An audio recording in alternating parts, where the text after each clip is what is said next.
वरहमतुल्लाहि वबरकातुहू। सबसे पहले तो मैं आज जो तकरीबन 300 लोग ट्रेन एक्सीडेंट में मारे गए हैं, मैं उन सभी को खिराज अक़ीदत पेश करता हूँ। ज़िंदगी और मौत का फासला कितना कम होता है। मैं निकलने से पहले एक वीडियो देखकर आया। एक बाप लाशों के ढिगार में से अपने बेटे की लाश को तलाश कर रहा है, जो इस ट्रेन एक्सीडेंट में मारा गया है। आप तसव्वुर करिए कि जो लोग ट्रेन में बैठकर निकले थे, उनकी मंजिल कहीं और थी, लेकिन अल्लाह को कुछ और मंजूर था। उनका सफ़र वहीं ख़त्म हो गया। इसीलिए मैं आप तमाम से ये कहना चाहता हूँ कि जब तक जियो, एक एक पल, एक एक लम्हा अल्लाह का शुक्र अदा करके जियो। मौत किसको कब आ जाए ये कोई नहीं जानता है। मैं आप लोगों से आज ये भी इल्तिजा करने के लिए आया हूँ कि 7 तारीख के दिन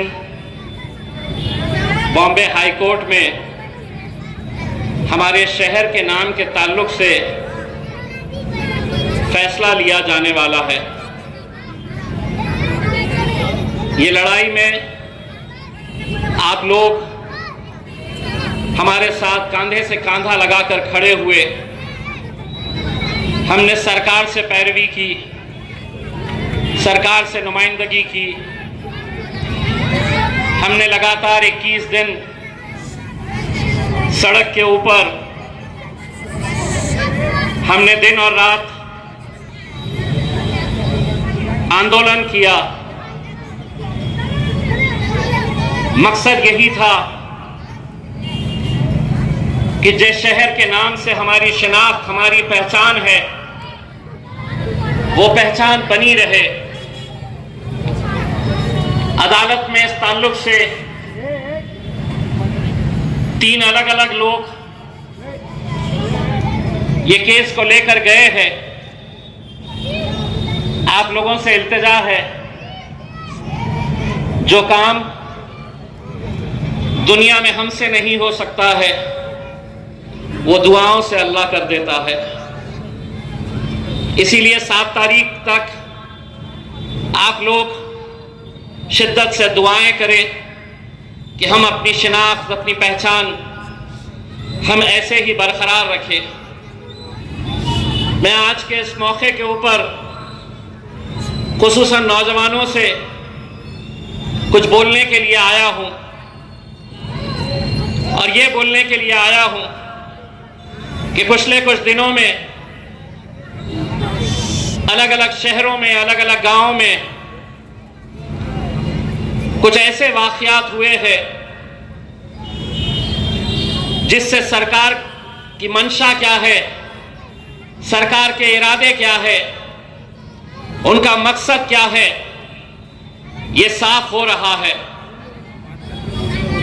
कर्नाटक के इलेक्शन के बाद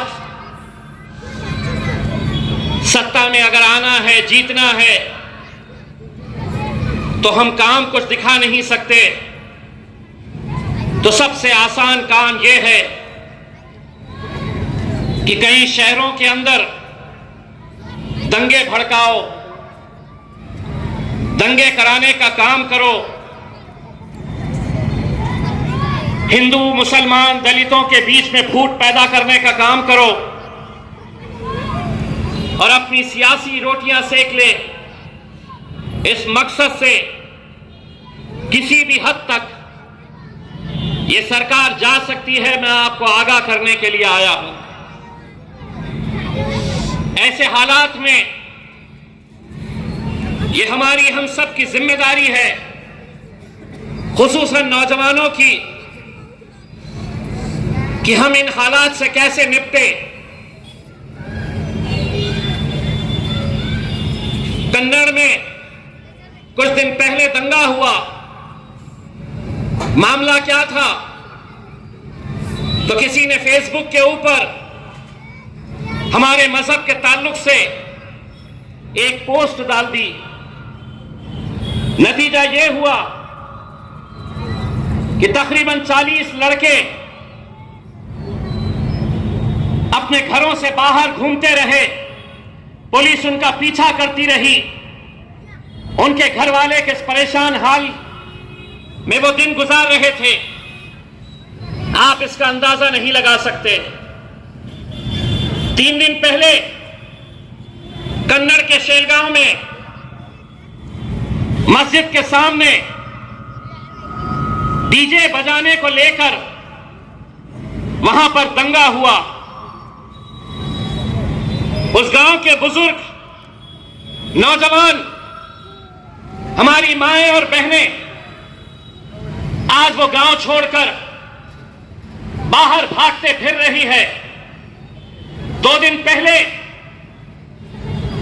जब वो लोग मेरे पास आए, तमाम बुजुर्ग लोग, उनमें एक हमारी बहन भी थी। मैंने उसकी तस्वीर, उसके जख्मों की तस्वीर मैंने ट्वीट करके सरकार को दिखाई है। रोंगटे खड़े हो जाएंगे पुलिस की बर्बरियत देखकर कि एक बुर्खापोश औरत को किस बुरी तरीके से मारा गया है। उसके पैरों के जख्म अगर आप देखेंगे तो उसके पैर की चमड़ी तक निकल गई। उसके पैरों के ऊपर जो लाठियों के निशान हैं, वो अगर देखें तो शायद आप 10 सेकंड भी देख नहीं सकते। कौन खड़े रहेगा इनके लिए? कौन लड़ेगा इनके लिए? मसरूफ है। कोई एक लड़ने के लिए खड़ा होता है तो 4 नीचे से खींचने के लिए बैठे हुए हैं। अकोला में क्या हुआ? अलग अलग शहरों के अंदर, सांगली में एक नौजवान लड़का आज भी अपने घर से बाहर है। गांव वालों ने कह दिया कि इसे हम गांव में आने नहीं देंगे, लेकिन हमें क्या, हम तो खुश हैं एक दूसरे की टांग खींचने में, एक दूसरे के ऊपर तनकीद करने में। मैंने जब कन्नड़ की उस बहन की हालत देखी, मैंने एसपी से कहा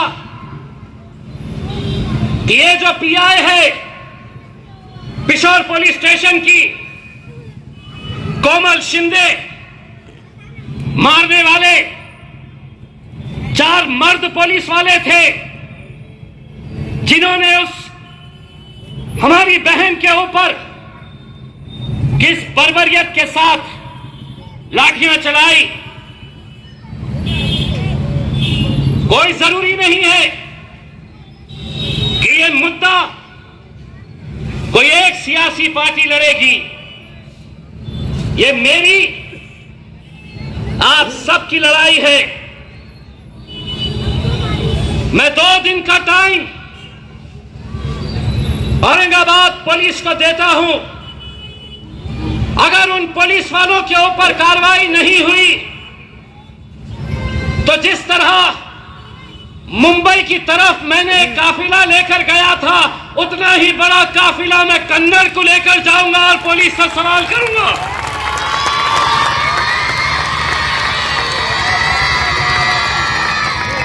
और तुम्हारा काम महज ये समझेंगे कि ये लड़ाई तो इम्तियाज जलील लड़ेगा, मैं तो सिर्फ यहां पर आऊंगा, सुनूंगा, जलसे में बैठूंगा, तालियां बजाऊंगा। अगर सब एक ताकत बनकर खड़े रहे तो दूसरी बार कोई पुलिस वाला लाठी उठाने से पहले सोचेगा कि नहीं, इतने सारे लोग सड़क के ऊपर उतर आते हैं, अगर किसी के ऊपर हम जुल्म करते हैं तो।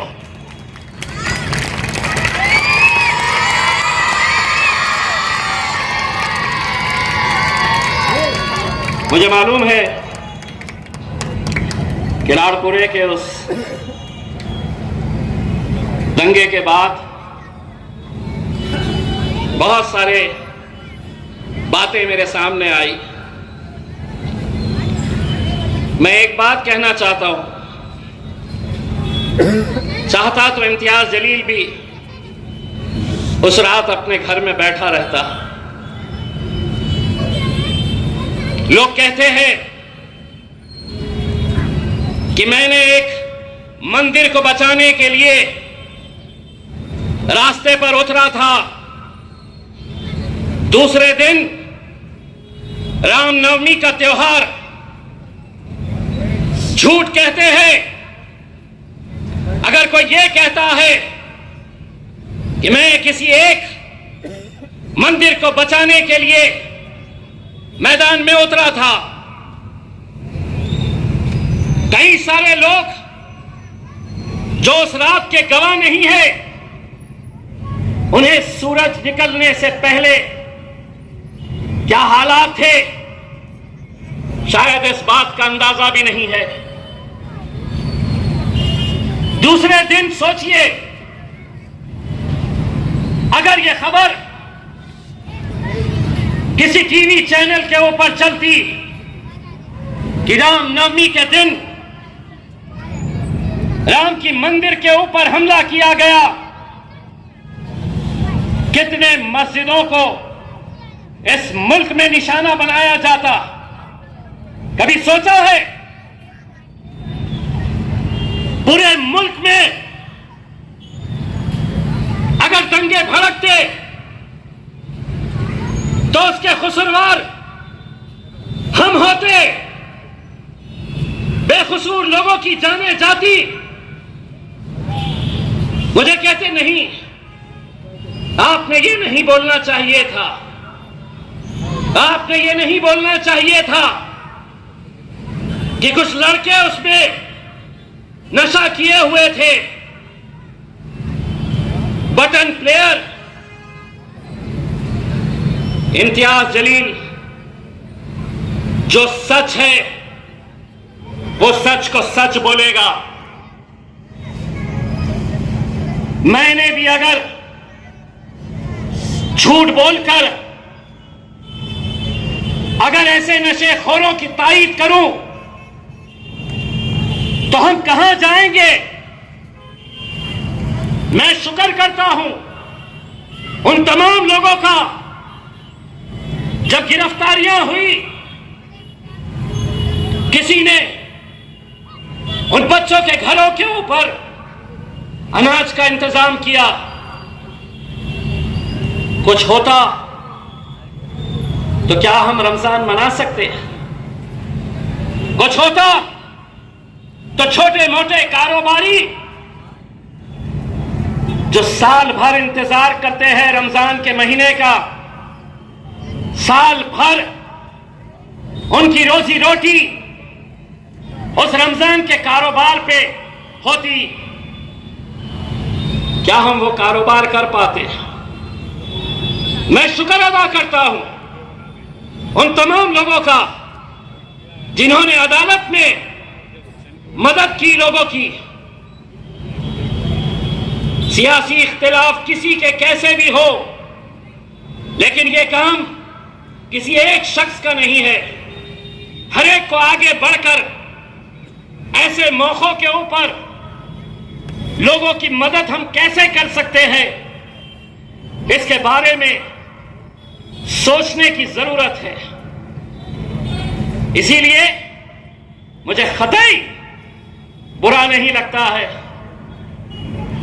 जब आज महफिलें सजाई जाती है और उन महफिलों के अंदर चर्चा होता है तो मेरा होता है।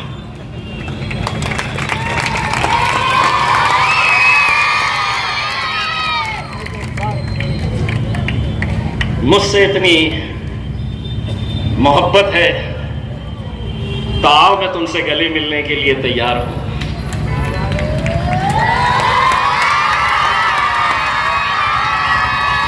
लेकिन कब तक ये खेल खेलते रहोगे?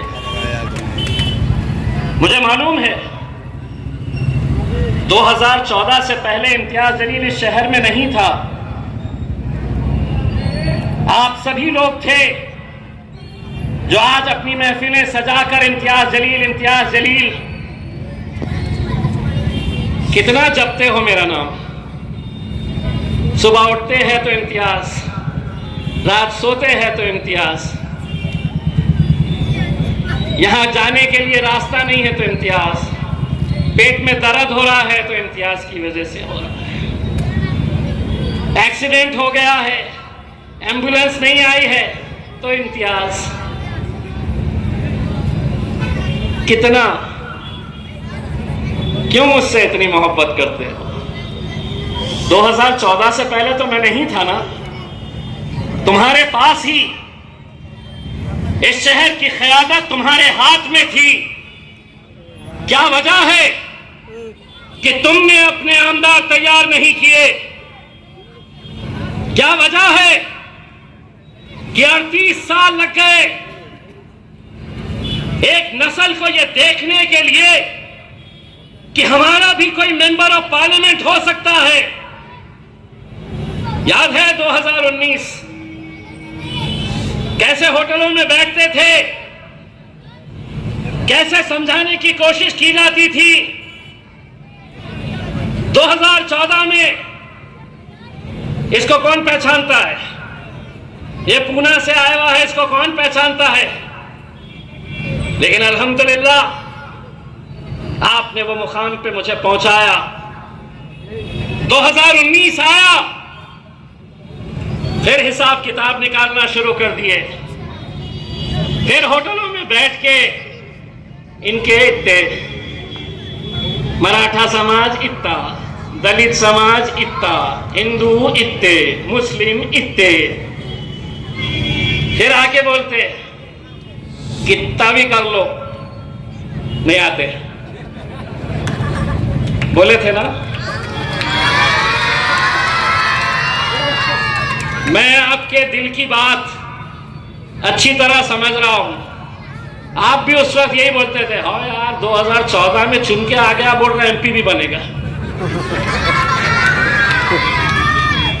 बड़े बड़े सियासतदान ये कहते थे कि यहां से शिवसेना को कोई हरा ही नहीं सकता है। लेकिन कैसे मुमकिन हुआ? जो काम इम्तियाज जलील 2019 के अंदर किया, तुम्हारे पास तो 38 साल थे, क्यों नहीं तुमने अपनी क़यादत खड़े की? इसलिए नहीं की कि तुम्हें गुलामगिरी करने की आदत है।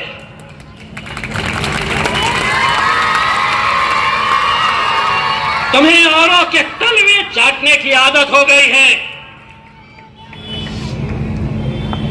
जिस शरद पवार को तुम अपना नेता समझकर उसके लिए कुर्सियां और चटाई बिछाने का काम करते थे, आज इम्तियाज जलील और शरद पवार के बाजू वाली कुर्सी के ऊपर बैठता है। जिस कांग्रेस के गुलाम ये कहते थे कि ये इसकी सेटिंग हो गई, अब वो आराम से जीत जाएगा फिर से, काटने के लिए आया है। आज पूरे हिंदुस्तान के अंदर हमने ये मिसाल कायम की है, बताया है कि हम अगर मुत्तहिद रहे तो हम क्या कर सकते हैं। मेरे भाइयों,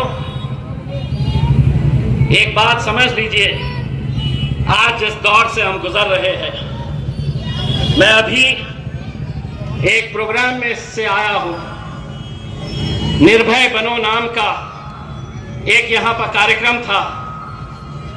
वहां पर एक बहुत बड़े शख्स ने अपने भाषण के अंदर ये कहा, जो बात मैं भी कह चुका हूं, कि ये सरकार किसी भी हालत के अंदर महाराष्ट्र में, हिंदुस्तान के अंदर दंगे कराने के फिराक में है। उन्होंने तो 2 शहरों के नाम भी दे दिए कि इन 2 शहरों को लेबोरेटरी बनाया जाएगा, इन 2 शहरों के अंदर पहले दंगे भड़काए जाएंगे। हमारे पास भी ये कोशिशें हो सकती है, लेकिन हमें उन जज्बाती बातों के अंदर नहीं आना है। दंगे के अंदर कभी कोई नेता नहीं मरता है, दंगे में कोई बड़ा नेता जेल नहीं जाता है।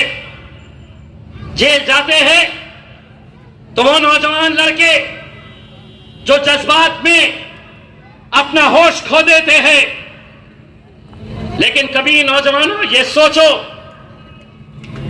कि तुम जब घर से बाहर रहते हो, जेलों में रहते हो, तो तुम्हारे बुजुर्ग माँ बाप के ऊपर क्या बीतती है, उनके दिन कैसे गुजरते हैं। जमहूरियत के अंदर अगर सही तरीके से इन जालिमों का मुकाबला करना है तो वो वोटिंग के जरिए करिए। मुझे मालूम है कि आज इस शहर के अंदर जो हलचल हो रही है, हर एक के निशाने के ऊपर सिर्फ एक ही शख्स को रखा गया है। वो ये अच्छी तरह जानते हैं कि जिस शहर के अंदर 38 साल बाद हमारी क़यादत खड़ी हुई है, उसे खत्म करना बहुत मुश्किल बात नहीं है। थोड़े यहां कर दो, थोड़े वहां कर दो, नई नई पार्टियां लाओ, पैसे का इस्तेमाल करो और इस मुल्क से हमारी क़यादत कैसे खत्म हो सकती है। आज बैरिस्टर असदुद्दीन अवैसी साहब जो मेहनत कर रहे हैं, मकसद यही है कि हम किसी तरह से अपनी क़यादतों को हम कैसा खड़ा कर सके। लेकिन मुझे मालूम है कैसा डसेगा कौन, मुझे सब पता है। लेकिन किसी का खौफ मुझे रोक नहीं सकता, लेकिन किसी का खौफ मुझे रोक नहीं सकता। जंगल का हो या हो आस्तीन का, सभी सांपों की नस्लों को मैं अच्छी तरह से पहचानता हूं।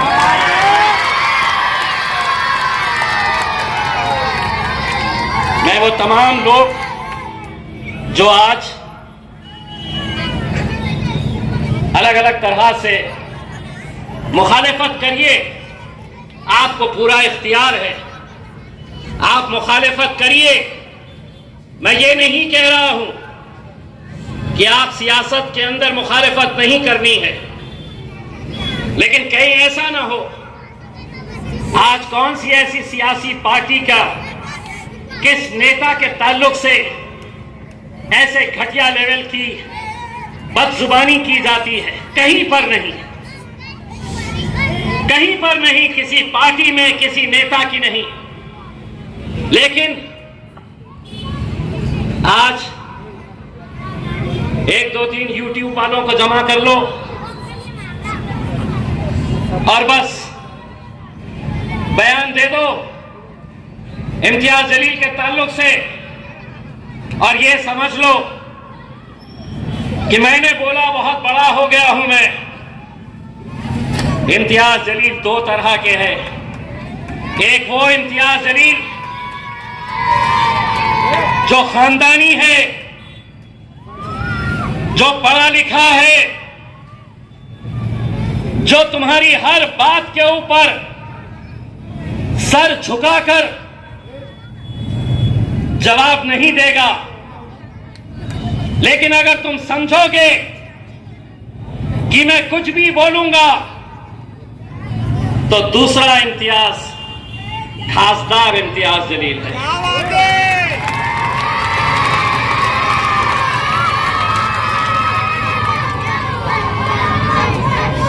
तो ये समझ लेना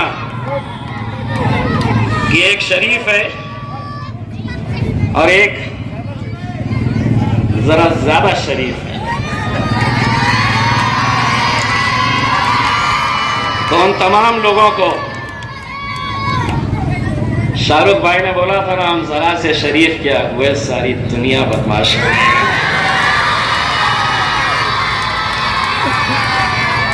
इसीलिए आपको अपना सियासी सफर मुबारक हो। आपके सियासी सफर के अंदर हम रुकावट नहीं पैदा करेंगे और उम्मीद करता हूं अगले बार आप अपनी जबान के ऊपर काबू रखेंगे। बहुत बहुत शुक्रिया। स्टेज पे तशरीफ फरमा मजलिस इत्तेहादुल मुस्लिमीन के महाराष्ट्र के सदर हमारे खासदार इम्तियाज जलील साहब, मजलिस के तमाम जिम्मेदारान, बुजुर्गों, नौजवान साथियों, मैं मेरी माओ बहनों से मुखातिब हूँ जिन तक मेरी आवाज़ पहुँच रही है। अजीज़ा इकरामी, मैं बात समझ रहा हूँ, वक्त बहुत कम है। आप कायद मोहतरम को सुनने के लिए बेचैन हैं, फिर भी मुख्तसरन 2 या 3 मिनट में अपनी बात रखना चाहता हूँ। वसीम भाई का मैं शुक्रगुजार हूँ, मगर एक बात मैं इस मंच से कहना चाहता हूँ कि हालात हाजरा पर बात होगी, मगर ये भी डिस्कशन होना चाहिए कि हमारी क़ियादत, हमारी लीडरशिप कैसी होना चाहिए, हमको समाज को किस तरह से मुनज़्ज़िम करना चाहिए। अज़ीज़ान गिरामी, महाराष्ट्र का सियासी माहौल 2014 के बाद इसलिए तब्दील हुआ कि बैरिस्टर असदुद्दीन अवैसी, अकबरुद्दीन अवैसी ने इस सरजमीन पे कदम रख के अपनी सियासी पार्टी, अपना झंडा, अपना कायद, अपना एजेंडा, इसकी बात की। अजीज़ान गिरामी, ये भी एक हकीकत है, ये भी एक सच्चाई है कि हमारे बीच, हमारे दरमियान यकीनन वो ताकतें होती है जो एक अच्छे मकसद को, एक आला मकसद को खत्म करने की कोशिश करते। मैं छोटा सा एक वाकया आपको गोशगुजार करता हूँ। महमूद गजनवी, उसके दरबार का वाकया है। एक जोकर नाम का परिंदा, आपने तीतर तो खाया होगा। अफगानिस्तान में तीतर की शक्ल का एक परिंदा होता है, उसे जोकर कहते हैं। महमूद गजनवी के पास एक शख्स बहुत सारे चोकर बेचने के लिए आया। उसके पास एक और चोकर भी था जिसकी एक टांग टूटी हुई थी, वो उसके कंधे पे बैठा हुआ था। महमूद गजनवी ने उससे पूछा, ये जो कंधे पे बैठा हुआ चोकर है वो मुझे खरीदना है। उसने कहा, सरकार मैं ये बेच नहीं सकता, इसकी बहुत ज्यादा कीमत है। महमूद गजनवी ने पूछा आप क्यों नहीं बेच सकते? उसने कहा सरकार ये मेरी रोटी रोजी का जरिया है, मैं इसको जंगल में ले जाता हूँ, एक दरख्त से बांध देता हूँ, ये अजीब अजीब आवाजें निकालता है, बहुत सारे चोकर जमा हो जाते हैं, फिर मैं उनको पकड़ कर लाता हूँ और बेच देता हूँ। महमूद गजनवी ने वो चोकर को खरीदा और जुबा कर दिया और ये तारीखी कलमात कहे जो दलाली कर कर अपनों के गैरों के हाथ बेचता है, वो काबिल जुबा है। अजीजा ने गिरामी, आप उनको पहचानो जो मिल्लत इस्लामिया के एक सियासी जद्दोजहद को नुकसान पहुंचाने। यकीनन इन दलालों की क्या जगह होना चाहिए ये आप तय कीजिए। दूसरी बात, हमारे भाइयों ने विकास के काम कहे, विकास के काम तो होते हैं, मगर आज जरूरत है तालीम याफ्ता आदमी की बात करने की। क्या उन शख्सियतों में इस बात की ताकत है कि अरबाब इख्तिदार के सामने जाकर बात कर सके? गुज़िश्ता दिनों 1 जून को मैं अकोला गया था, भयानक फसाद हुआ। एक मुस्लिम अपाहिज उमर रसीदा खातून को घर में जिंदा जला दिया गया, एक बच्चे को कस्टडी में जाकर टांग तोड़ दी गई, मस्जिद को तबाह कर दिया गया, कुरान शरीफ को जला दिया गया।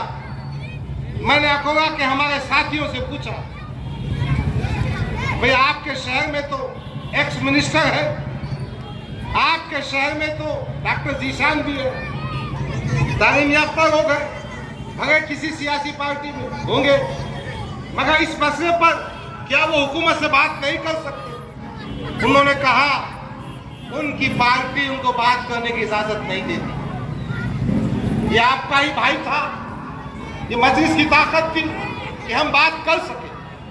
आप सोचो, तस्लीमा नसरीन को किस तरह भगाया गया।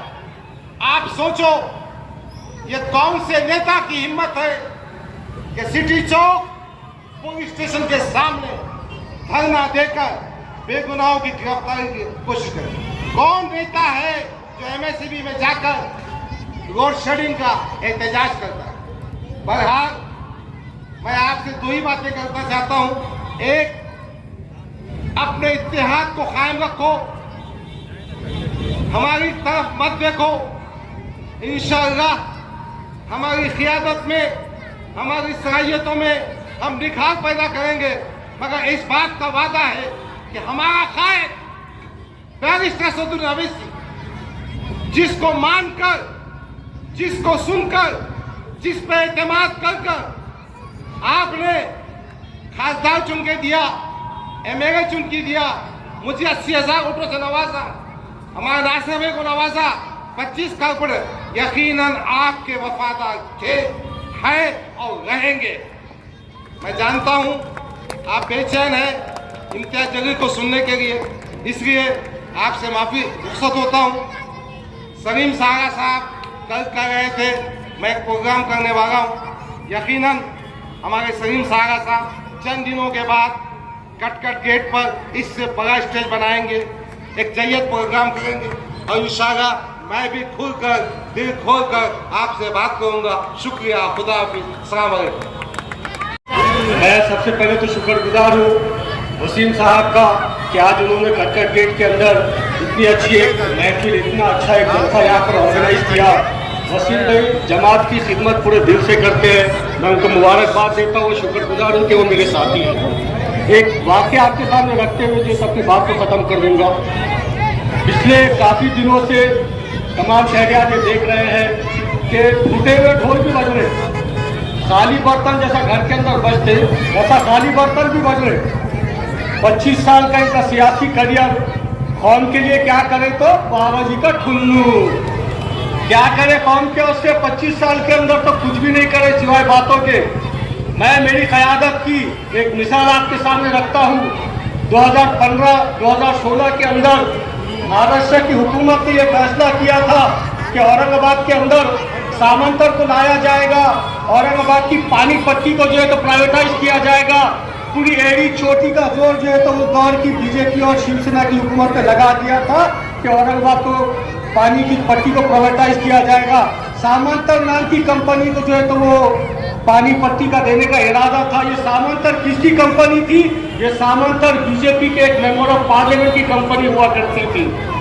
जब मंत्रालय के अंदर सीएम साहब ने मीटिंग ऑर्गेनाइज की तो एक तरफ पूरे बीजेपी शिवसेना के हुक्मरान बैठे हुए थे और दूसरी तरफ उस दौर के मेरे कायद एमएलए इम्तियाज जलील साहब मौजूद थे।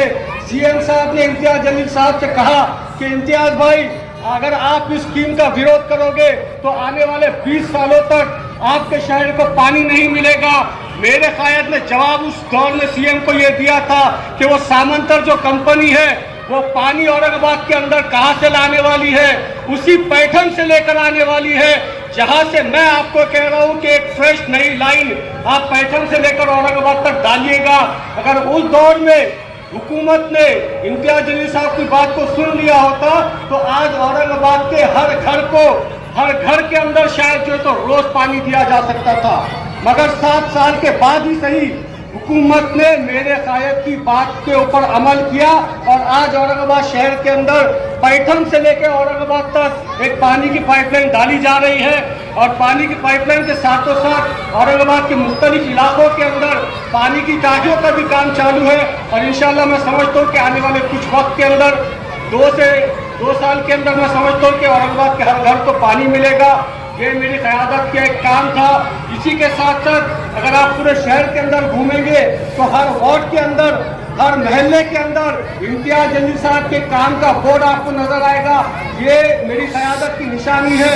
अगर पिछले 25 साल का आप देखेंगे तो कभी किसी खासदार की नीति किसी मुसलमान वार्ड के अंदर या दलित वार्ड के अंदर नहीं लगी थी जितनी नीति पिछले 5-4 साल के अंदर खासदार इम्तियाज जलील साहब ने औरंगाबाद के अंदर किया है। इम्तियाज जलील साहब हम सब सुनने के लिए आए हैं। मैं इतनी बात कहकर अपनी जगह लूँगा। एक शेर था जो हमारे वालिद साहब कहा करते थे, मेरे मरहूम वालिद साहब अब्दुल साजिद बिल्डर एक शेर कहा करते थे, कुछ तो सोच आखिर तू भी है दाना गालिब, जाहिल की दोस्ती से मिल्लत का कसारा हो जाएगा। जज़ाकल्लाह, शुक्रिया बहुत।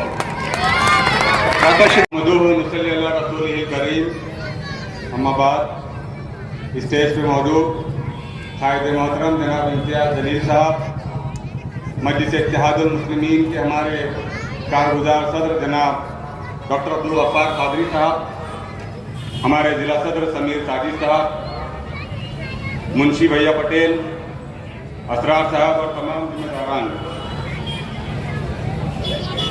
मेरे नौजवानों, आप जानते हैं कि तकरीबन 2 से 2.5 माह के बाद आज मेरे और आपके कायद जनाब इम्तियाज जलील साहब को आपको मुखातिब होने का मौका मिलेगा। मैं इस मौके पे कटकट गेट और आसपास के तमाम मोहल्ला जात के आप तमाम मुहिबान मजलिस का शुक्र अदा करता हूँ कि मजलिस इत्तेहादुल मुस्लिमीन की औरंगाबाद आमद के रोज़ अव्वल से आप लोगों का साथ हमेशा मजलिस के साथ रहा है। इसी मोहल्ले के नौजवान वसीम अहमद ने मजलिस इत्तेहादुल मुस्लिमीन में अपना बुनियादी किरदार अदा करते हुए कभी जेल में वक्त गुजारा, कभी पुलिस स्टेशन में पूछताछ में अपना वक्त दिया।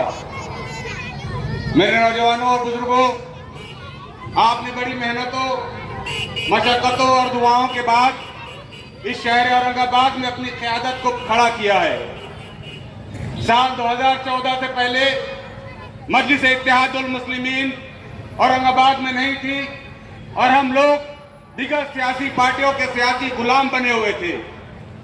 वो सियासी पार्टियों ने कभी नहीं चाहा कि आपके दरमियान से आपकी क़यादत को खड़ा करे। उन्होंने कभी नहीं चाहा कि आपके अपने नुमाइंदों को महानगर पालिका में भेजे जो आपकी बात कर सके। उन सियासी पार्टियों ने कभी मुंबई में मेंबर असेंबली के तौर पर नारे तकबीर, नारे तकबीर। औज़ु बिल्लाहि मिनश शैतानिर रजीम, बिस्मिल्लाहिर्रहमानिर रहीम। आज इस हालत हाजरा के ऊपर जो जलसा किया जा रहा है, इस मौके पर स्टेज पे तशरीफ फरमा महाराष्ट्र के कारगुजार सदर जनाब डॉक्टर अब्दुल गफ्फार कादरी साहब, मजलिस इत्तेहादुल मुस्लिमीन के जिला सदर समीर साजिद बिल्डर साहब, मजलिस इत्तेहादुल मुस्लिमीन शहर सदर शारिक नक्शबंदी साहब, मजलिस इत्तेहादुल मुस्लिमीन के युवा के अध्यक्ष शहर के असरार अहमद साहब, मेरे तमाम साथी कॉरपोरेटर्स और मजलिस के तमाम ही जिम्मेदारान और सामने बैठकर सुनने वाले बुजुर्गों, नौजवान साथियों और जहां तक मेरी आवाज पहुंच रही है, घरों में बैठकर सुनने वाली इज्जतदार पर्दा नशीन मेरी माओ बहनों, कौन आया, कौन आया, कौन आया, कौन आया, कौन आया, कौन आया। दोस्तों, बुजुर्गों और साथियों, आप लोग समझ रहे होंगे कि अभी कोई इलेक्शन नहीं है, लेकिन यह जलसा यहां पर रखा गया है। आखिर क्या बात है, तो आप तमाम को बताना चाहूंगा कि औरंगाबाद शहर में आप लोगों की दी हुई ताकत की बुनियाद पर, आप लोगों के वोटों की ताकत की बुनियाद पर जो पार्टी मजलिस इत्तेहादुल मुस्लिमीन, जिसको आप लोगों ने एक एमएलए, एक एमपी और 25 नगर सेवक दिए हैं, तो कहीं ना कहीं ये बात आज मुखालिफिन को बहुत खल रही है। और वो मजलिस इत्तेहादुल मुस्लिमीन के साथ साथ हमारे खासदार इम्तियाज जलील साहब को न चाहते हुए भी निशाना बना रहे हैं। उसमें कुछ लोग ऐसे हैं जो अपने आप को एक छोटा सा कारनामा बताकर वो बताना चाहते हैं कि उन्होंने बहुत कुछ शहर के लिए कर दिया। मैं समझता हूं कि वो खुद की तारीफ इतनी कर रहे हैं, इतनी कर रहे हैं, जिसकी मैं समझता हूं कि कोई जरूरत नहीं है। मैं आपको उनके बारे में सिर्फ एक शेर कहूंगा और इम्तियाज साहब के बारे में एक शेर कहूंगा और अपनी जगह लूंगा।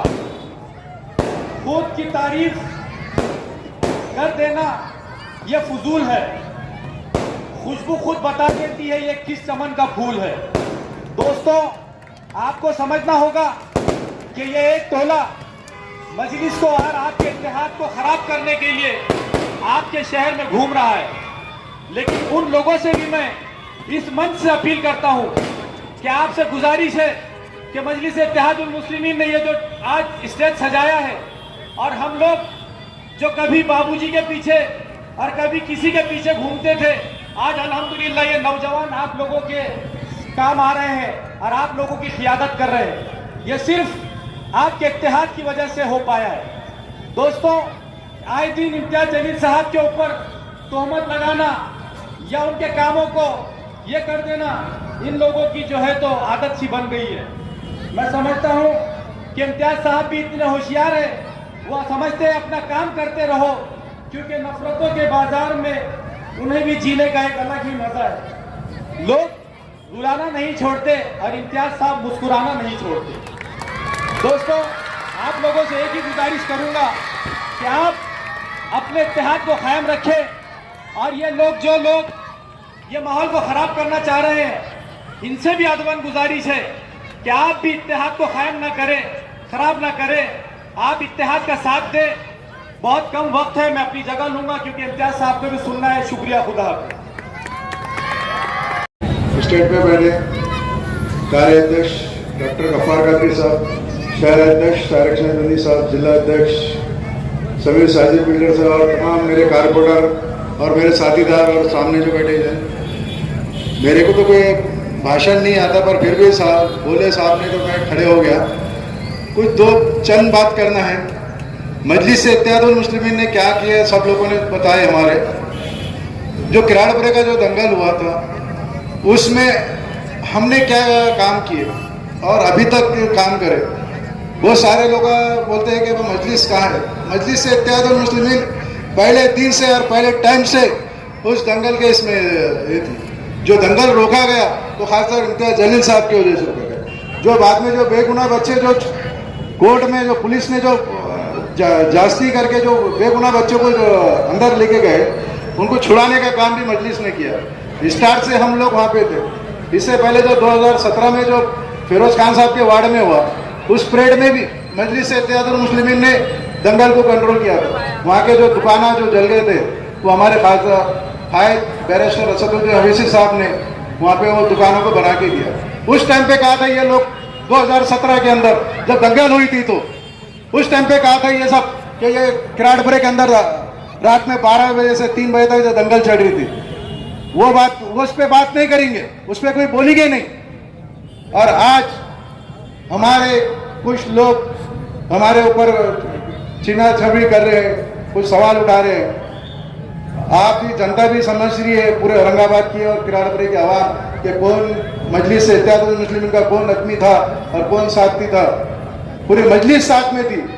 हर जो बच्चे किराड़पुरे के जो गए हुए, पूरे औरंगाबाद के गए हुए, कोई भी बच्चा अगर गया हुआ तो आपके महल्ले का, इस महल्ले के भी गए हुए, उन लोगों से पूछो, उनके परिवार से पूछो कि आपके घर को कौन आया था, आपसे कौन मुलाकात किया, आपको कौन कोर्ट में मिला, कौन पे देख के ये करा के लिया। ठीक है, किसी ने कम ज्यादा, हमने भी जामीन ले हुए और किसी ने भी लिया जामीन, उसमें नहीं जाना चाहते कितने किसने आंकड़े लिए करके। काम करना महत्व है, काम को लेके चलना महत्व है। पहले दिन से अगर कोई कोर्ट में खड़ा हुआ तो मजलिस का सिपाही खड़ा था। बाकी ये 4 से 5 दिन में लोग आए, ये चीज को मेरे को बोलने का मौका दिया, मैं शुक्रिया अदा करता हूँ। ये पूरे ईसा खादी साहब, गंगाधर ढगेल साहब, काका साहब, काकड़े साहब, हमारे मेराज खान साहब, हमारे दरमियान में मौजूद फिरोज खान साहब, औरंगाबाद शहर के दमदार अपोजिशन लीडर हमारे जनाब औरंगाबाद के बेबाक कायद आरिफ हुसैनी साहब, कुणाल फराज साहब, भाई इम्तियाज साहब, हमारे प्रांतोष भाव बहुत जल्द आपको मुखातिब करेंगे, उनको भी सुनिएगा। हमारे जनाब रफाजियाल खान साहब, जमीर अहमद खादरी साहब, अबुल हसन अली हाशमी साहब, और मैं जिन लोगों का नाम लेने से रह गया मैं माफी चाहता हूँ। और ये तमाम आज स्टेज पर मौजूद है। मुझे चंद मिनट में अपनी बात को रखने के लिए कहा गया है और भी मुखर्रिर मौजूद है, तो मैं अपनी बात को कम वक्तों में रखते हुए अपनी जगह लेना चाहता हूँ। सबसे पहले तो मैं आप तमाम को एक शेर कहकर अपनी बात को शुरू करना चाहता हूँ कि शायर कहता है कि जिस दौर पे नादा थी दुनिया, जिस दौर पे नादा थी दुनिया, अब हम वो जमाना भूल गए। जिस दौर पे नादा थी दुनिया, अब हम वो जमाना भूल गए। दुनिया की कहानी याद रही और अपना फसाना भूल गए। मुंह देख लिया आईने में, मुंह देख लिया आईने में, पर दाग ना देखे सीने में। मुंह देख लिया आईने में, पर दाग न देखे सीने में। दिल ऐसा लगाया जीने में, मरने को मुसलमान भूल गए, मरने को मुसलमान भूल गए। अगियार का जादू चल भी चुका। अगियार का मतलब दुश्मन होता है। आज जो सियासी तौर पे हमारे दुश्मन है वो कांग्रेस, वो राष्ट्रवादी, वो बीजेपी और वो शिवसेना हम लोगों को जिस तरीके से फंसाना चाहती है कि अगियार का जादू चल भी चुका, हम एक तमाशा बन भी गए। अगियार का जादू चल भी चुका, हम एक तमाशा बन भी गए। दुनिया को जगाना याद रहा, खुद होश में आना भूल गए, खुद होश में आना भूल गए। मैं आपको ज्यादा लंबी बात करने के लिए नहीं आया हूं, बल्कि चंदी बातें जो माजी में औरंगाबाद शहर में गुजरी है, डेवलपमेंट के काम और भी मुखर्रिर आपको मुखातिब करेंगे। हमने अस्पताल बनाए हैं, वो जाकर देखिए। रशीदपुरे के अंदर हमने अस्पताल बनाया, हमने अल्तमश कॉलोनी में अस्पताल बनाया, हमने आरएफ कॉलोनी में अस्पताल बनाए, हमने नवाबपुरे के अंदर स्कूल बनाया है, हमने जो अपेक्स हॉस्पिटल के पास से लेकर के औरंगपुरे तक, हमने नवाबपुरे तक जो रोड बनाया वो आप लोग जाकर देखिए। ये जो रोड आप जिस पे खड़े हैं, सलीम साहब ने किस तरीके से, वसीम अहमद साहब ने तमाम ने मिलकर ये रोड बनाया है। आजाद चौक से लेकर किराड़पुरे का रोड देखिए आप। और भी कई काम है जो आप लोग जाकर देख सकते हैं। ये काम हमने 5 सालों के अंदर किए, 25 साल की हुकूमत में नहीं की। जबकि कांग्रेस स्टेट में थी, सेंट्रल में थी, औरंगाबाद में अपोजिशन में थी, मगर वो काम हमने किए। ऐसे कई सारे काम है जो हमने किए, मगर आज हम पर जो इल्जामात लगाए जा रहे हैं, इम्तियाज जलील साहब पर जो बातें की जा रही, मेरे भाई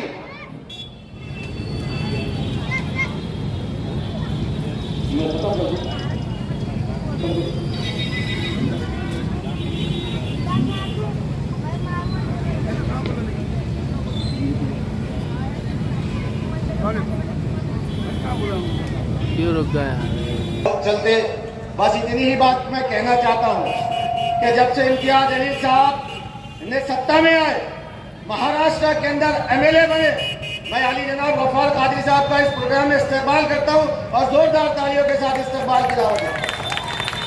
आज इम्तियाज जलील साहब आए तो उमर खेल के अंदर हालात खराब हुए तो इम्तियाज जलील साहब उमर खेल में गए।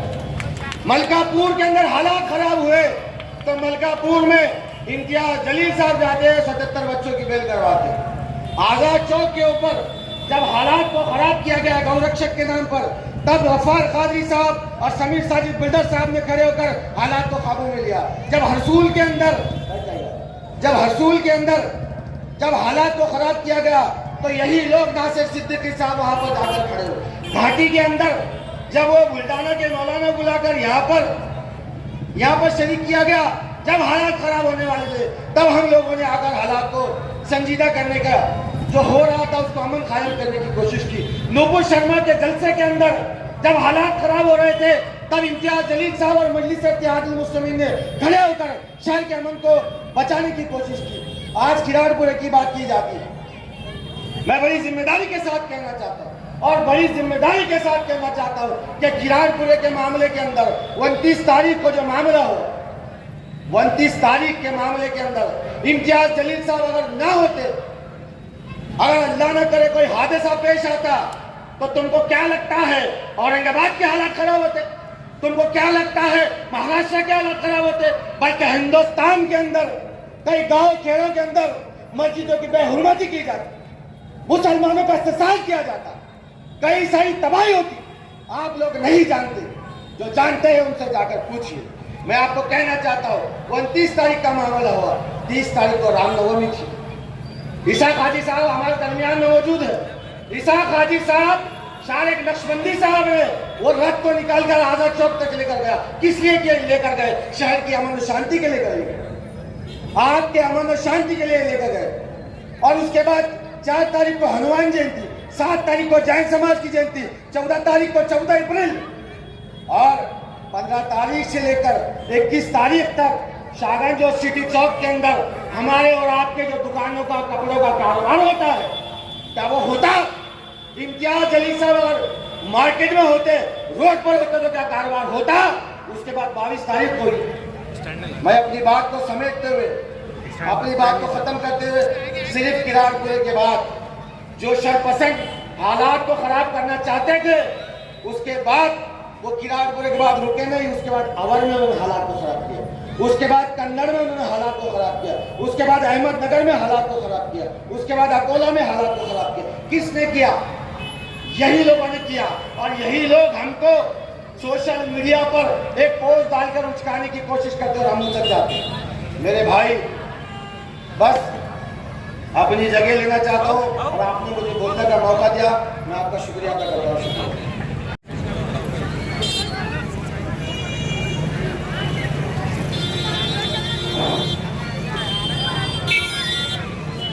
औज़ुबिल्लाहि मिनश्शैतानिर्रजीम बिस्मिल्लाहिर्रहमानिर्रहीम रब्बि इश्रह ली सदरी वयस्सिर ली अमरी वाहलुल उक़्दतम मिन लिसानी यफ़क़हू क़ौली। तमाम तारीफ़ें उस अल्लाह रब्बुल इज़्ज़त के लिए जो तमाम जहानों को बनाने वाला और उसे पालने वाला है, और दुरूद सलाम उसके आखिरी नबी मोहम्मद रसूलुल्लाह सल्लल्लाहु अलैहि वसल्लम पर स्टेज पे तशरीफ फरमा औरंगाबाद जिले के सदर आली जनाब समीर साजिद साहब, मजलिस इत्तेहादुल मुस्लिमीन के ग्रुप लीडर नासिर सिद्दीकी साहब,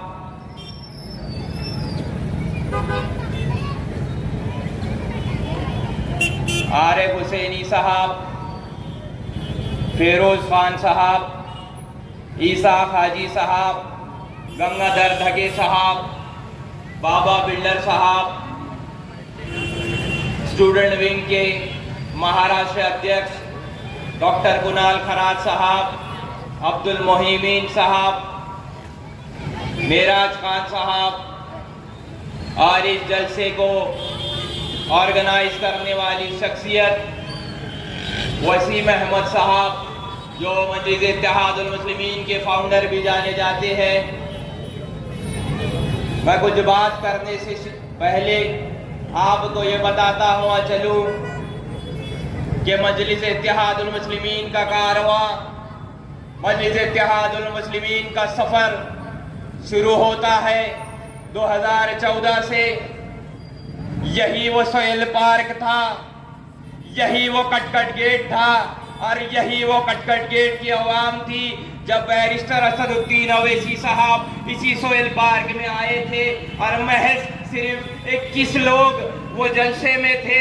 मैं उसे एक मीटिंग कहूंगा, 21 लोग उस मीटिंग में थे और आज देखने को मिलता है सारे हिंदुस्तान में मजलिस इत्तेहादुल मुस्लिमीन का परचम लहरा रहा है। ये इस बात की गवाही है और ये इस बात का सबूत है कि मजलिस इत्तेहादुल मुस्लिमीन को अवाम ने तस्लीम किया, मजलिस इत्तेहादुल मुस्लिमीन को अवाम ने अपने सरों पे बिठाया। अब मैं अपनी बात शुरू करता हूं एक शेर से कुछ अशार पढ़कर। यकीन हो न हो कि यकीन हो न हो, बात तो यकीन की है कि मैं कहता हूं यकीन हो न हो, बात तो यकीन की है। हमारे जिस्म की मिट्टी इसी जमीन की है, हमारे जिस्म की मिट्टी इसी जमीन की है।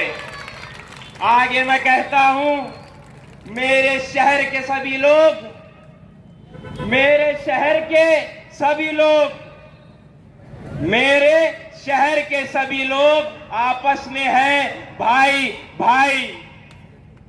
कि मैं कहता हूं मेरे शहर के लोग आपस में है भाई भाई।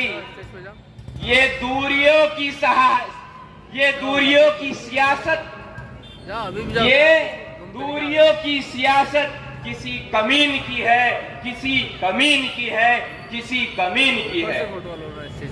सबसे पहले तो मैं आप तमाम का शुक्रिया अदा करना चाहता हूं, शहर औरंगाबाद के उन तमाम बुजुर्गों का, उन तमाम माओं का, उन तमाम बहनों का और उन तमाम शहर नौजवान का जिसने मजलिस इत्तेहादुल मुस्लिमीन का साथ दिया, जिसने मजलिस इत्तेहादुल मुस्लिमीन को तस्लीम किया और जिसने मजलिस इत्तेहादुल मुस्लिमीन का परचम पकड़ा। उसके बाद मैं आपको बताऊं कि आज जो ये स्टेज सजा है, जो हमारे कॉर्पोरेटर्स यहाँ पर बैठे हैं, जो आप लोग खड़े हैं, आप लोगों की बदौलत हमें इस मुकाम पर पहुंचाया कि हम इस काबिल हो जाए कि आपकी बात ऐवान बल्दिया में रखे, आपकी बात ऐवान असेंबली में रखे, आपकी बात ऐवान पार्लियामेंट में रखे। मैं अपनी बात को ज्यादा खींचूंगा तो नहीं, क्योंकि बहुत सारे लोग हैं, बहुत सारे बोलने वाले हैं और इस जलसे का उन्वान आज है हालत हाजरा। आपको पता है शहर के हालात क्या है। मगर मैं उन फजूल बातों में नहीं जाऊंगा। मैं आपको ये बताने की कोशिश करूंगा कि शहर औरंगाबाद में मजलिस इत्तेहादुल मुस्लिमीन ने क्या किया। जिस तरह आपने मजलिस इत्तेहादुल मुस्लिमीन पर भरोसा किया, मजलिस इत्तेहादुल मुस्लिमीन उस भरोसा पर कायम रही या ना रही। मैं आपको ये बता दूं कि हमने तमाम वार्डों का, अजान के लिए थोड़ा रुक रहा हूं, चाहे रफीक चीता साहब के वार्ड में हो, चाहे अजीम खान साहब के वार्ड में हो, चाहे इसाक हाजी साहब के वार्ड में हो, चाहे वो हो सलीम सहरा के वार्ड में, चाहे वो अजीम खान साहब का वार्ड हो, चाहे वो जमीर अहमद कादरी साहब का वार्ड हो, चाहे वो अबुल हसन हाशमी साहब का वार्ड हो, चाहे वो गंगाधर ढगे साहब का वार्ड हो, चाहे वो अरुण बोड़े साहब का वार्ड हो, चाहे वो कोई भी वार्ड हो, चाहे वो अय्यूब जागीरदार साहब का वार्ड हो, चाहे वो वार्ड मकसूद कॉलोनी रोशन गेट हो, चाहे वो बाबर कॉलोनी हो, चाहे वो लोटा कारंजा का वार्ड हो, चाहे वो टाउन हॉल हो, करोड़ों के काम मजलिस इत्तेहादुल मुस्लिमीन ने वहां पर किए। मैं आपको ये बताना चाहूंगा कि आपको उस वार्ड में जाकर देखना होगा, उस वार्ड की इंक्वायरी करना पड़ेगी और वहां के लोगों से बात करना पड़ेगी, जब आपको जाकर पता चलेगा मजलिस इत्तेहादुल मुस्लिमीन ने इन 9 सालों में क्या काम किया है। उसके बाद इम्तियाज जलील साहब की बात करें तो इम्तियाज जलील साहब ने इन 4 सालों में 20 करोड़ के काम किए हैं और पिछले 5 सालों में 12.5-15 करोड़ के काम किए हैं। ये मजलिस इत्तेहादुल मुस्लिमीन के काम है, हमें गिनाने की जरूरत नहीं। आप खुद वहां पर जाइए, वार्ड में देखिए मजलिस इत्तेहादुल मुस्लिमीन ने कितने काम की। अगर मैं पूरे नगर सेवकों के काम को गिना दूं, टोटल उसका मार कर आपको बता दूं, तो मैं समझता हूं ये कामों की तादाद करोड़ों में हो जाएंगी। पिछले 20 सालों में, पिछले 25 सालों में न कांग्रेस ने ये काम किया, न राष्ट्रवादी ने ये काम किया और ना ही कोई सियासी जमात ने ये काम किया जो काम मजलिस इत्तेहादुल मुस्लिमीन ने किया। वक्त की कमी है, बात तो बहुत करना है और इंशाअल्लाह आगे भी मौके मिलेंगे आपसे बात करने के। मगर मैं आपको एक बात बतला दूं कि तालीम के मामले में मैं ये समझता हूं मुसलमान बहुत ही पस्ता हालात में है। अगर हम तालीम पर देखेंगे तो याद रखिए मेरे भाइयों, जिनका इस्लाम, जिनका धर्म इक़रा बिस्मि रब्बी से शुरू होता है कि पढ़ो अल्लाह के नाम पर, वो कौम आज तालीम के मैदान में पीछे है। अगर तालीम हासिल नहीं करेंगे तो फिर कौम का मुस्तकबिल, हमने देखा है कि जो हमारे बड़े हैं, कुछ लोग पढ़े लिखे हैं, बाकी कोई छोटी मोटे कारोबार करता है, कोई पंचर की दुकान लगाता है, कोई टपरी लगाता है। ये काम बुरे नहीं है, मेहनत के काम है। मगर मैं ये चाहता हूं कि हमारे आने वाली नस्लें, हमारे बच्चे IPS बने, IAS बने, कलेक्टर बने, कमिश्नर बने, अच्छे एडवोकेट्स बने, अच्छे डॉक्टर्स बने, अच्छे इंजीनियर्स बने और हिंदुस्तान नहीं बल्कि पूरी दुनिया के कोने कोने में जाकर हिंदुस्तान का नाम रोशन करे और शहर औरंगाबाद का नाम भी रोशन करे। वक्त की कमी है, इसलिए मैं अपनी बात खत्म करता हूं, अपनी जगह लेता हूं इस शेर के साथ। जरा गौर से सुनिएगा, जरा तवज्जो से सुनिएगा। कहने को तो कुछ भी कह दूं उन मुखालिफतों को बेइज्जत कर कर, कि कहने को तो कुछ भी कह दूं उन मुखालिफतों को बेइज्जत कर कर, पर ऐसे नाम का क्या फायदा जो किसी को बेइज्जत कर कर बनाया जाए, किसी को बेइज्जत कर कर बनाया जाए। खुदा हाफिज, अस्सलाम वालेकुम। सर्वांना बाळासाहेब जय भीम और सलाम वालेकुम. मित्रांनो, बोलताना फक्त तुम्हाला एवढं सांगाल, ज्या पद्धतीनं हे दंगल वगैरे दलित मुस्लिमांना एकमेकापासून हिंदू बांधवांना कसं आजूबाजूला करायचंय त्या पद्धतीने हे दंगल घडवतात. काही नगरसेवक मला शिवसेनेचा बीजेपीचा या काँग्रेसचा दाखवा का त्यानं आमच्या MIMच्या नगरसेवकासारखे काम करून दाखवला.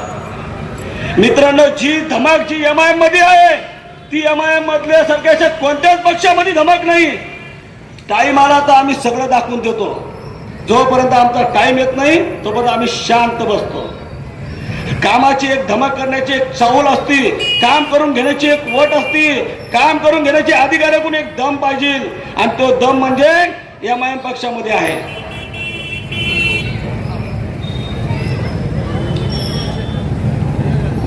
तर या पद्धतीने मी तुम्हाला सांगतो, ज्या पद्धतीनं सगळ्या पद्धतीनं पोलीस प्रशासनाने ज्या पद्धतीने आपल्याला सगळ्याला सहकार्य केलं त्या दंगलीमध्ये, ठीक आहे, अनेक माझ्या बांधवांवरती गुन्हे, खोटे नाटे गुन्हे दाखल केले असेल, पण मित्रांनो त्या पोलीस प्रशासनाला सुद्धा माहित आहे का आपण कुठंतरी चुकलोय.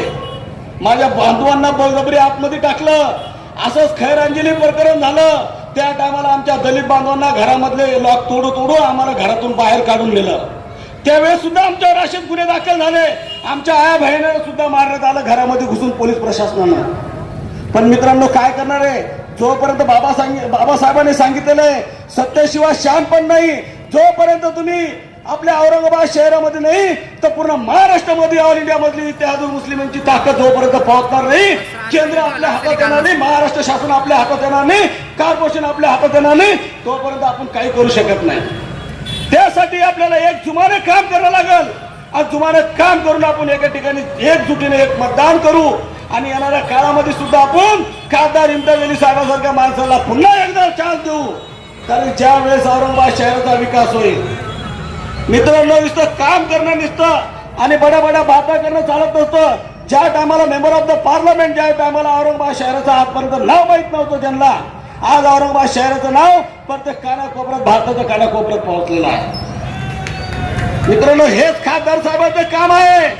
मित्रांनो, खासदार साहेब बोलत नसतात तर ते काम पण करून दाखवतात. आणि तुम्हाला एवढं सांगायचं आहे, ही जुमानत ताकद आपली अशीच राहू द्या. याच्यामध्ये कोणत्याही प्रकारची फूट पडून देऊ नका. जर याच्यामध्ये तुमच्या आमच्यामध्ये जर फूट पडली तर मित्रांनो, तुम्हाला खोटं नाही सांगत, यानंतर कधी आपल्या औरंगाबाद मधून आपली हातातून सत्ता कधी गेली तर फिरून आपल्याला सत्ता भेटणार नाही. हे लोक तीच वाट बघताय, तुमच्या हातातून सत्ता कशी जाईल. आजही आपल्याला एक होण्याची ताकद आहे. जो औरंगाबाद मध्ये आपण इतिहास घडवला तो इतिहास पुन्हा अजून घडू आणि एक जुमाना आपण या ठिकाणी पुन्हा खासदार आमदार डॉक्टर गफार कादरी साहेबांसारख्या सुद्धा माणसाला आपण या वार्डातून निवडून देऊ. आपल्याला पश्चिमचे सुद्धा आमदार निवडून पाहिजे, मध्याचे सुद्धा आमदार पाहिजे, पूर्वचे सुद्धा आमदार पाहिजे. येणाऱ्या काळामध्ये यांचे सुद्धा एक या पद्धतीने चालू आहे का औरंगाबाद शहरामध्ये 2 खासदार होणार आहे, 2 खासदार होणार आहे. प्रत्येक महाराष्ट्रामध्ये 2-2 खासदार आहे प्रत्येक जिल्ह्याचे. आणि तुम्हाला सांगतो त्या पद्धतीने हे कामाला लागलेले आहे भारतीय जनता पार्टी. त्या पद्धतीने आपण सुद्धा कामाला लागू आणि सर्व येणाऱ्या काळामध्ये खासदार इम्तियाज अली साहेबांना निवडून देऊ. बस एवढंच बोलतो आणि माझे 2 शब्द सांगतो. जय भीम, जय भारत, जय बुद्ध. वालेकुम सलाम. तुम सबब तलाश करो अपनी हार का, इम्तियाज साहब की जीत पे रोने से कुछ नहीं होता. अखियार महरुमा से आगे निकल पड़े. ये सिकंदर अली वजद साहब, नौजवान साथियों और बुजुर्गों, सिकंदर अली वजद साहब औरंगाबाद की बहुत बड़ी शख्सियत थे. यहाँ के वो पहले मेंबर ऑफ पार्लियामेंट थे. ये मुस्लिम कौम को बेदार करने के लिए उन्होंने जब कलाम कहे थे, मैं आपके सामने पेश कर रहा हूँ कि अखियार महरुमा से आगे निकल पड़े, गैर चांद सितारों से आगे निकल पड़े. उनका कहने का मतलब है कि अखियार गैर से आगे निकल पड़े और उलझे हुए सुबह की पहली किरण से हम. अजीज साथियों और दोस्तों, एक बात आज आपके सामने जो जल्द से हालत हाजिर रखा गया, आप तमाम लोगों को औरंगाबाद शहर के सियासी हालात, हमारी सियासी पसमानदगी और हमारी सियासी बलादस्ती, ये सारी बातें आपके सामने रखने के लिए प्रोग्राम रखा गया. एक बात याद बताइए मेरे को कोई, अगर किसी बात याद होगी तो इम्तियाज जलील साहब के रुकन पार्लियामेंट बनने से पहले कोई बता सकता है कि मुस्लिम क़यादत रुकन पार्लियामेंट की शक्ल में कौन और कब थी? बता सकता कोई? नौजवान अजीज साथियों, 1980 में काजी सलीम साहब की शक्ल में आखिरी मेंबर ऑफ पार्लियामेंट इस शहर औरंगाबाद को दस्तयाब हुआ था। उसके 34 साल के बाद आपके सियासी इत्तेहाद पर, आपकी सियासत के बलबूते पर, आपकी ताकत के बलबूते पर 2019 में आपने इम्तियाज जलील साहब में रुकन पार्लियामेंट आपने मुंतखब करके दिल्ली को भेजा है। उसी के साथ साथ अगर किसी नौजवान को ये बात याद होगी तो बताने की कोशिश करे कि मेंबर ऑफ असेंबली मुसलमान की शक्ल में पहले कब था? बताइए कोई मेरे को। एक बात याद रखिए अजीज साथियों और दोस्तों, यही वो अहम चीजें हैं जो चंद लोग आपके जहनों का मकदर करने की कोशिश कर रहे हैं, आपके जहनों को बहकाने की कोशिश कर रहे हैं, और एक कुंभा और एक टोला निचले दर्जे की सियासत को उतर चुका है। अजीज साथियों, अमानुल्लाह मोतीवाला की शक्ल में आपके पास में मुस्लिम क़यादत रुकन असेंबली की आखिरी क़यादत थी, लेकिन 2014 में जब मुसलमानों का इत्तेहाद जागा सामने, जब नौजवानों का जोश सामने आया, हमारी माँ बहनों की दुआएं सामने आई, तो मेंबर ऑफ असेंबली की शक्ल में आपने इम्तियाज जलील साहब को मुंतखब करके दिया। ये आपकी सियासत की बदौलत, ये आपकी सियासी बेदारी की बदौलत हुआ। और उसके बाद आज मुल्क के हालात किस तरफ जा रहे हैं, आज इस प्रदेश के हालात किस तरफ जा रहे हैं, और आज हमारे शहर के हालात किस तरफ जा रहे हैं, सियासी तौर पर इनको समझने की बहुत बड़ी जरूरत है। मुल्क आज बहुत बड़े भयानक तरीके से गुजर रहा है, बहुत भयानक दौर से गुजर रहा है। आपने देखा होगा अभी पार्लियामेंट का वो नजारा, नई पार्लियामेंट का जो इफ्तिताह किया गया है, ऐसा लगता है हमने संविधान का प्रधानमंत्री नहीं, इस देश के अंदर एक तानाशाह को चुना है, एक तानाशाह को चुना है जो संविधान को रोन रहा है, जो आइन को रोन रहा है, जो दस्तूर को रोन रहा है। और एक बात याद रखो अजीज साथियों और दोस्तों, अगर टारगेट किसी को बनाया जा रहा है तो हमारी नस्ल को और हमारी कौम को बनाया जा रहा है। बेइज्जत और रुस्वा अगर किसी को कराया जा रहा है तो हमारी कौम को और हमारी नस्ल को कराया जा रहा है। हर जाविये से हमको पसमानदा करने की कोशिश की जा रही है, हर जगह हमको टारगेट किया जा रहा है। कभी हिजाब के नाम पर, कभी हिजाब के नाम पे हमको टारगेट किया जा रहा है, तो कभी लव जहाद के नाम पे हमको टारगेट किया जा रहा है, तो कभी गोश्त के नाम पे हमको टारगेट किया जा रहा है, तो किसी न किसी बहाने से हमारी मॉब लिंचिंग की जा रही है।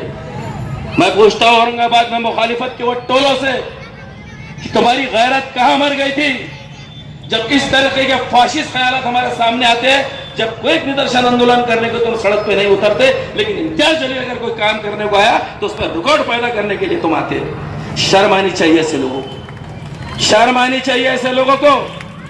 बताइए मेरे को, मुल्क कितने भयानक हालात से गुजर रहा है, और महाराष्ट्र से कितने मेंबर ऑफ पार्लियामेंट चुन के आते हैं, कितने मेंबर ऑफ पार्लियामेंट चुन के आते हैं?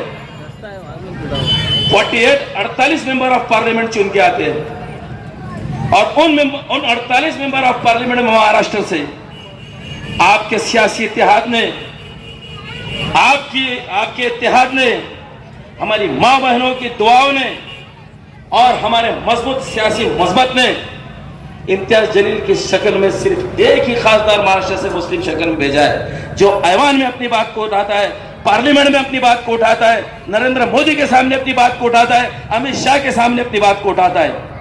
एक ही क़यादत को तक़वियत और ताकत बख्शने की जरूरत है, लेकिन हमारे पास में एक टोला, एक निगम्मों का टोला जिसने मुस्लिम क़यादत को खत्म करने की यहाँ की सुपारी ली है, खुले तौर पे मैं कह रहा हूँ, जिसने सुपारी ली है, ऐसे लोगों को सियासत से निस्त नाबूद करना अगर किसकी जिम्मेदारी है तो आप लोगों की जिम्मेदारी है। आप लोगों को ऐसे ख्याल रखने वालों को सियासत से नदारत करना पड़ेगा। बात का बतंगड़ बनाते हो, बात का बतंगड़ बनाते हो, और कब तक जाके तुम दूसरों की महफिलों के अंदर खुद दूल्हे बन के बैठते रहोगे? कब तक दूसरों की सेज सजाते रहोगे? तुम तो हमारे अपने थे ना, तुम तो हमारे अपने थे ना। इतने निचले दर्जे की सियासत में तुम कैसे आ गए? इतने घटिया ख्याल, इतनी घटिया सोच तुम्हारी कैसी हो गई? कहने का मतलब बड़ा साफ है कि तुझे साफ क्यों ना कह दो क्या फर्क है तुझ में मुझ में? तुझे साफ क्यों ना कह दो क्या फर्क है तुझ में मुझ में? तेरा तो दुखड़ा है, खुद का दुखड़ा, हमारा दुखड़ा है पूरी कौम और मिलत का दुखड़ा। अजीज साथियों, माइक हाथ में आ गया, आयता स्टेज हाथ में आ गया, 2 रुपये खर्चा करने की जरूरत नहीं है। उठा रहे जबान, लगा रहे तारक को। मेरे को एक बात बताओ, बकरी भी चली है ऊंट से प्यार करने को? अरे कोई हकीकत है इनकी? कोई सियासी मियार है इनका? बताओ आप मेरे को। जिसको शहर के लोगों ने, जिस कुंबे को, जिस टोले को शहर के लोगों ने सियासत से नदारत किया है, वो कितने भी मचल जाए, वो कितने भी उछल जाए, वो कितने भी कूदी मार ले, देखो आप दूसरों के दामनों को दागदार करके अपने माथे के सितारे कभी नहीं सजा सकते, कभी नहीं सजा सकते। इल्जाम और बहतान की एक फहरिस्त लेके फिर रहा, एक टोला एक फहरिस्त लेके फिर रहा। सोशल मीडिया पे देखो तो मेरे को एक बात बताइए आप, सोशल मीडिया हाथ में आ गया, एक मोबाइल आपके हाथ में क्या आ गया?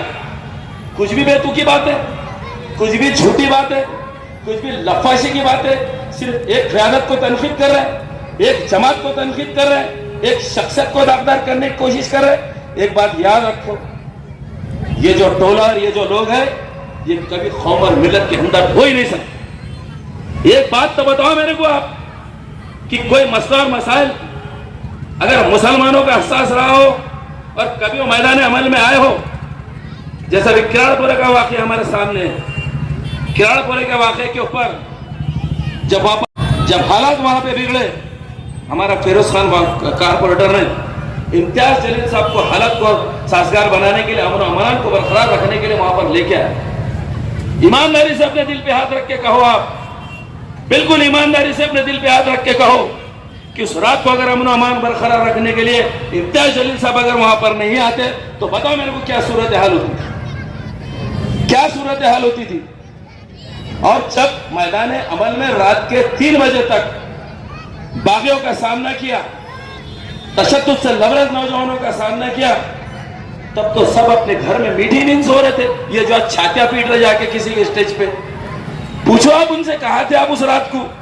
मैदान अमल में आते नहीं, अमन अमान खराब रखने के लिए आते नहीं, नौजवानों को समझाने के लिए आते नहीं, लेकिन भड़काने के लिए जरूर आते, भड़काने के लिए जरूर आते, सुपारियां बराबर लेके आते। अजीज साथियों और दोस्तों, आपको आने वाले दिनों के लिए हमारी सियासत को, हमारे सियासी इत्तेहाद को बहुत मजबूत रखने की जरूरत है। और एक बात याद रखो, मैं जो बात आपके सामने रखने को जा रहा हूं, इसका जायजा लीजिए कि अब किन हालात से हमारा प्रदेश गुजर रहा है, किन हालात से मुल्क गुजर रहा है। और ऐवान के अंदर, अगर पार्लियामेंट के अंदर अगर हमारी इस क़यादत को भी नुकसान पहुंचाने की कोशिश करेंगे तो फिर कहां पर आप रहेंगे और कहां पर हम रहेंगे, इसका भी तय करना हमको पड़ेगा। यह भी तय करना हमको पड़ेगा। ईमानदारी से एहतजाज कर रहे हैं, ईमानदारी से आपकी बात को उठा रहे हैं, ईमानदारी से हम पूरे कौम और मिलत की लड़ाई को लड़ रहे हैं। और उसके बाद में बेतू का टोला इल्जाम लगाने से थक ही नहीं, इल्जाम लगाने इसका खत्म हो रहा ही नहीं। अरे भाई, अगर आपने कोई अच्छा काम किया है और अगर आपका कोई एजाज कर रहा है और अगर आपको सम्मान और सत्कार करने के लिए कोई बुला रहा है, तो दूसरों की महफिल के अंदर उधार के सिंदूर अपने पे माथे पे लगा के कब तक तुम सती सावित्री का गेम खेलते रहेंगे? कब तक गेम खेलते रहेंगे? तो एक बात याद रखो अजीज साथियों और दोस्तों, कि ये लोग सिर्फ जब अरे माइक हाथ में जोश, सिर्फ जोश में ऐसा हो गया, यूं हो गया, हमने इसके लिए चुन के दिए थे। एक बात याद रखिए, इम्तियाज जलील साहब की शक्ल में जो क़यादत मिली है वो नौजवानों के जोश और जज्बे से मिली है, मेरी माँ बहनों की दुआएं से मिली है, किसी के आने से और किसी तुर्रम खा के जाने से नहीं मिली है। ये एक सच्चाई है कि हकीकत है, मेरी माँ बहनों की दुआओं ने ओहदा दिलाया है। और ये फैसला अल्लाह तबारक तआला ने दिलाई हुई कामयाबी का फैसला है। इससे टकराने की कोशिश कर रहे हैं तो रेजा रेजा हो जाएंगे, बेशरम माशरे में होकर तुम रह जाएंगे, बेशरम माशरे में होकर तुम रह जाएंगे। और एक बात बहुत मैं देख रहा हूं कि जब भी उठा किसी को अगर किसी पार्टी में भी जाना है तो मजलिस और इम्तियाज साहब से मिला, अरे भाई तू अपनी दुकान जाके लगा, कितने में बिक रहा वो बता, हमारा नाम क्यों ले रहा? किसी के रखेल बन रहा बन जा, दामन में हमारे क्यों दाग लगा रहा? हमारे दामन पे क्यों दाग लगा रहा भाई? वक्त को आने दो, वक्त को आने दो, दायरे को भी एहसास करा देंगे। वक्त तो आने दो, दायरे को भी एहसास करा देंगे। कुछ गंदे पानी के डबड़े अपने आप को समंदर समझ बैठे हैं, कुछ गंदे पानी के डबड़े अपने आप को समंदर समझ बैठे हैं। एक बात याद रखो, जबान हम भी मुंह में रखते हैं और हमने धरना आंदोलन नामांतर के नाम पे चलाया, उस पर तनकीद, उस पर कौन लोग कर रहे तनकीद? अरे जो लोग पहले आके समर्थन कर रहे, जो लोग आके समर्थन के लेटर दे रहे, जो आके तायद और हिमायत कर रहे, और मिला माइक हाथ में तो लगे कुछ भी भोंकने, कुछ भी भोंक रहे। बोले आपने गैरों कुछ कह दिया, आपने गैरों को जमहूरियत के अंदर अगर हम जमहूरी तर्ज अमल से नहीं लड़ेंगे तो फिर क्या तुम्हारी तरह मातम मनाते बैठना, कोने में बैठ जाना, एसी में बैठ जाना, कहां बैठना? बताओ आप मेरे को। अजीज साथियों और दोस्तों, आने वाले वक्त के लिए बहुत मोहतात रहने की जरूरत है। ठीक है, कुछ लोग अगर जद्दोजहद कर रहे होंगे, जैसा मैंने केरलपुरे का वाक़या आपके सामने बताया, बुजुर्ग पहले कहा करते थे कि लोग जो नौटंकीबाज, जो नाटकबाज होते, वो उंगली कटा के शहीदों में अपना नाम लिखाते। ये बखौर ये कौल आपने भी सुना होगा कि उंगली कटा के लोग अपने आप का नाम शहीदों में लिखाते थे। आज का दौर तो ऐसा हो गया, खाली लाल कलर में उंगली भिगा रहे, बोले मैं शहीद है, मैं शहीद है। ये खेल और ये दुकान बंद करना पड़ेगा, ये खेल और इनकी ये दुकान बंद करना पड़ेगा। भैया गर्दन जुबा करना पड़ता, जब शहादत का दर्जा मिलता पड़ना। उंगली को कलर लगाने से कुछ भी नहीं मिलता, कुछ भी मिलने वाला नहीं है। ठीक है ना, अगर कोई लोग माशरे में काम कर रहे हैं, कोई लोग अगर कोई आगे बढ़ने के लिए काम कर रहे हैं, कोई वाकई में समाज और मिल्लत का काम कर रहे हैं, वो आगे बढ़ना चाह रहे हैं, तो आओ आओ, मैं तुमको बताता हूं कि कैसा बढ़ा जाता है आगे। आओ, ओहदे कैसे मिलते हैं आपको, उम्मत मुस्लिमा का, आपको नौजवानों का, आपको हमारी माँ बहनों का दिल जीतना पड़ेगा, काम करके दिल जीतना पड़ेगा। आ रहे दूसरों के तवे के ऊपर अपनी रोटियां सेक रहे और समझ रहे मैं अंधार बन जाऊंगा, मैं खासदार बन जाऊंगा। बच्चों का खेल नहीं है ये, बच्चों का खेल है ये। तो ख्वाब वो भी देख रहे जो कभी नगर सेवक भी नहीं बने, जो कभी कारपेंटर भी नहीं बने, जो कभी कोई ओहदे पे भी नहीं रहे। तो मेरे अजीज साथियों और दोस्तों, आप हाँ ठीक है, मिटा दे अपने, अगर तू मर्तबा ही चाहता ना भाई, ओहदा ही चाहते ना, मिटा दे अपनी हस्ती को अगर तू कोई मर्तबा चाहता है, मिटा दे अपनी हस्ती को अगर तू कोई मर्तबा चाहता है। दाना खाक में मिलके ही गुले गुजार होता है। तो अपने आप को पहले दयानतदारी से काम करना सीखो, किसी की इज्जत करना सीखो। अगर 4 लाख लोगों ने जिसके लिए दुआएं मांगी है, 4 लाख लोगों ने जिसके हक में वोटों का इस्तेमाल किया है, 4 लाख मेरी माँ बहनों ने, मेरे बुजुर्गों ने, नौजवान साथियों ने दिन रात मेहनत करके जिसको ओहदे से नवाजा है, आप उसके हक में अगर गलत बात करने की कोशिश करेंगे तो माशरे में आप ही कहीं के रहने वाले नहीं। क्यों? तो आप हठधर्मी पे उतरे हुए। जब भी देखो मुंह से बात निकली तो घटिया ही बात निकली, जब भी मुंह से बात निकली तो गलत ही बात निकली, जब भी मुंह से बात निकल रही है तो किसी की दिल आजारी करने की बात कर रही है। ये तो ठीक है, तू अपनी घटिया बात करके, तू अपनी घटिया दर्जे की राजनीति करके बहुत खुश हो गया। मेरा ज़र्फ भी तो देख, मैं तेरे हर सितम को सह गया, मैं तेरे हर सितम को सह गया। तो अजीज साथियों और दोस्तों, आपको आने वाले वक्तों में, आपको आने वाले इलेक्शन में खास तौर से हम कहेंगे कि मजलिस इत्तेहादुल मुस्लिम, मजलिस इत्तेहादुल मुस्लिमीन वो मंच है, मजलिस इत्तेहादुल मुल्क का स्टेज वो स्टेज है जो आपको बावकार क़यादत दे रहा है। कितने दिन से परेशान थे हम लोग कि कोई काबिल क़यादत सामने आए, कोई पढ़े लिखे लोग सामने आए, जो कौम और मिल्लत का दर रखते हैं वो सामने आए, जो सारे समाजों की इज्जत करते हैं, ऐसी शख्सियतें सामने आई। इम्तियाज जलील साहब की शक्ल में हमको एक बेहतरीन क़यादत मिली है। और ये सुपारी बहादुरों का टोला, ये सुपारी बहादुरों का टोला, इनको आपको उनकी हैसियत और उनके औकात बताना पड़ेगा। क्यों? तो मैं इम्तियाज जलील साहब ने कितने काम किए हैं, कितने काम नहीं किए हैं, कितनों के दिलों के अंदर जगह बनाई है, कितने दिलों के जगह में नहीं बनाई है, लेकिन आप पर और मेरे पर इम्तियाज जलील साहब का और मुहिब्बान मजलिस का एक बहुत बड़ा एहसान है जिसको हम फरामोश नहीं कर सकते। गुस्ताख रसूल तस्लीमा नसरीन, गुस्ताख रसूल तस्लीमा नसरीन जब अपने नापाक अज़ान लेके शहर में आई तो उसके नापाक कदम को इस पाक सरजमीन के उतरने से अगर किसी ने रोका तो मेरे ख्याल इम्तियाज जलील ने रोका है। पूछो पूछे बेगारों के टोले से, बुजदिलों के टोले से, नामर्दों के टोले से कि तुम कहां पर गायब हो गए थे? ये कौम के नहीं, मिल्लत के नहीं, अब आपको आप सल्लल्लाहु अलैहि वसल्लम से मोहब्बत नहीं, तो ये क्या सिर्फ ढोल बजाने के लिए और बदनामियां करने के लिए क्या हमारे लिए? तो एक बात याद रखिए, इम्तियाज जलील साहब ने वो अजीम कारनामा करके दिया है, और उसी के साथ साथ जितने लोग वहां पर मौजूद थे, जितने लोगों ने इस मिशन के अंदर काम किया, उस गुस्ताख को इस पाक मोहब्बत शहर में आने से रोका, वो तमाम लोग मुबारकबाद के मुस्ताक है। सिर्फ इसी अवध में जब तक इम्तियाज जलील साहब इलेक्शन लड़ते रहेंगे, मजलिस इलेक्शन लड़ते रहेंगे, हम ईमानदारी से सिर्फ इसे अपना उनका साथ देते रहेंगे। बहुत बहुत शुक्रिया।